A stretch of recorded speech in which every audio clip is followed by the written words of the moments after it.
Alright, cool. Today we're doing reverse 808s real quick in Logic. I'm gonna get straight to it.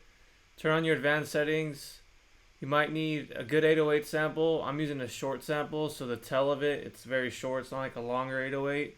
For example, a short one would be like Jetson. A long one would be like Metro Boomin. You heard this in like Roddy Ricch songs. If you want to stick around for the rest of the video, I'm just gonna do really quick the tutorial, and then after that, I'm just gonna cook up. So yeah. I'm going to show you the melody real quick to show you what we're working with.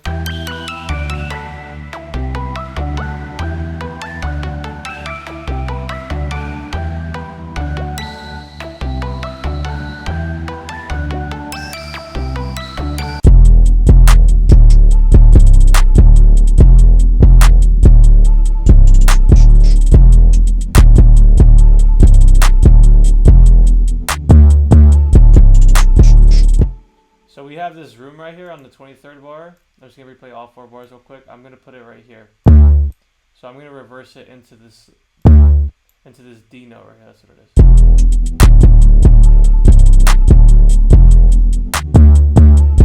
So let's go grab our sample. So I can just drag it into the playlist as an audio file. I typically work in MIDI, but for reverse 808s, I always do it as an audio file. First of all, you want to find a note of your 808. It should be in C if you have like a good drum kit. If you want to check something you can do in Logic, click on the track that has the audio file, go to metering, go to tuner, and since it's an 808, it's a sub, it's going to be pretty low, so you want to get the higher frequency, like hear the harmonics of it. So we're just going to pitch it up like 2 octaves, and then just so we can tune it and find where it's at. Open up the tuner. So it's a C. You can see this is an E, this is a D, that's a D. So we gotta use an E or a D. Stick your reverse 808 to the same notes, like around where you're using it. You're not just gonna go to a different note out of nowhere. It just kind of sounds off. I'm gonna go with E. I just like how E sounds better as an 808. We can click on the note and then go into this inspector over here in the corner and transpose it up to an E, which is what, 5 semitones from C to E. C, D, 1, 2, 3, 4. No, it's 4. It's 4. So that's an E now, and then we can double check. Another way to do it too, you click on the audio file and then press Option and the arrow key up 4 times, and you have an E again. Most reverse 808s, they're at higher octave, so now we got to pitch it up another 12, so we get E4, so it's in a higher octave. That way when we reverse it, it's just going to sound more grittier, and it just gives it a better punch.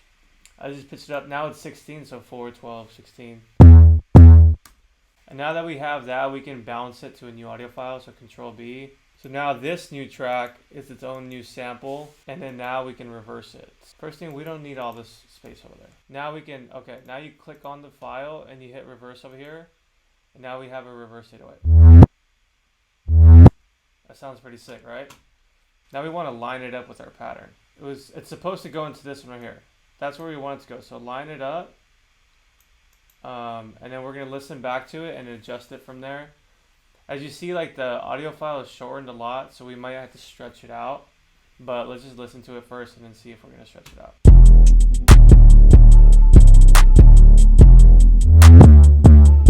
So I think it's moving like a little too fast, like the reverse 808. I want it more like right here, like in this area.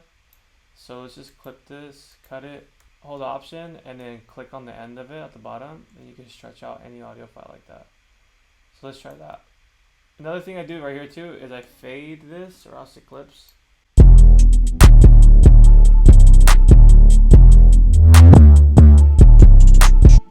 We can even bring it a little bit more.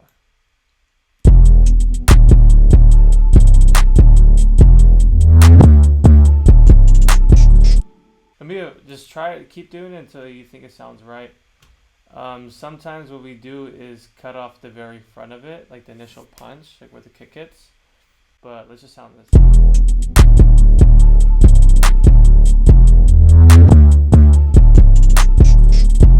That's not too bad.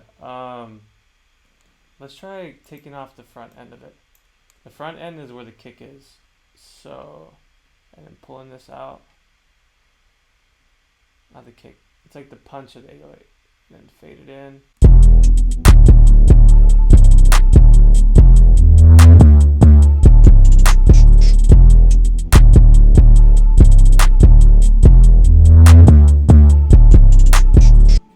Now that's good. I think it sounds better with the kick of the 808 cut off because it's gonna punch right here when the reverse 808 ends. So you don't want two punches like back to back. It's just gonna sound off. So it's just kind of like this is like it's just like the reverse 808 is just like playing its role. It's just like not like a transition, but like it's just like a sound effect or anything. And then you want to level it too, so it's not like you want to hear it, but you don't want it to be like distracting. You just want to feel it more. All right, let's listen to the whole 808 drum pattern now and see how it fits.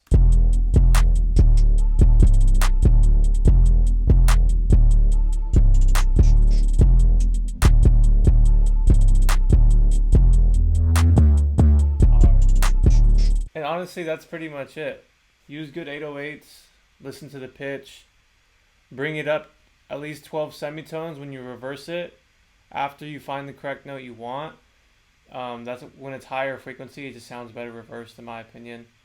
Clip off the front. Find a good spot for it. Don't make it too busy. I'm gonna go ahead and just keep on cooking up. So, yeah, tutorial's over. This is now all just making music. So, let's go.